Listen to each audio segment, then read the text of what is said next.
Bugun sizlarni birinchi ishim bilan tanishtirmoqchiman. Albatta, mana makrama arg'imchoqlarini 3 yil oldin rus blogerlarida Relax Gamak, Bez Gamak kabi profillarda ko'rgan. Qo'l mehnatini sevaman uchun shuni manam to'qish orzuyimga aylandi. Birinchi ruslardan dars sotib oldim, keyin xomashyolarni yig'ishni boshladim.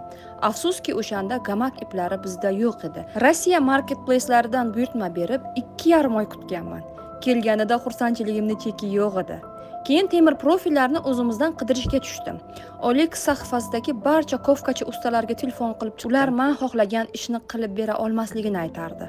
Tasodifan ko'chada ishlayotgan svarish ustalarga duch keldim. Shulardan ham bitta so'rab ko'ray deb nima xohlayotganimni ko'rsatdim.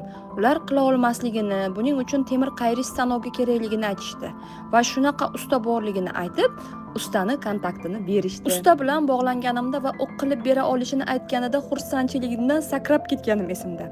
Va nihoyat hamma xomashyolarni yig'ib ishni boshlaganimda ishona olmasdim. Chunki xomashyosini yig'ishga 6 oy vaqtim ketgan. Mana birinchi arg'imchog'im bitdi. Shunaqa xursand edimki, shuni men yaratganimga quvonib har ko'rganimda ko'zim yashnardi. Bu ish menga shunchalar yoqdiki, doim to'qish uchun men ham ruslardek blog yuritishim kerak deb o'yladim. Chunki ishimni odamlar ko'rsagina menga buyurtma bera olishardi va meni mazza qilib to'qirdi. 2024-yil mart oyida 4 ta arg'imchoq yasab, Malin makrame nomi bilan profil yurita boshladim. SMM sohasida 9 yillik tajribam yordam berib va bu ish O'zbekistonda yangi bo'lgani uchun videolarim katta prosmotrlar olib, yangi imkoniyatlar ochildi. Mana oradan 2 yilga yaqin vaqt o'tib, sizlar 100 ka bo'ldingiz.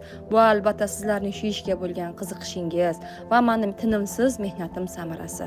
Hammalaringizga katta rahmat aytgan holda, bemalol o'zimni shu sohada blogerman desam bo'ladi.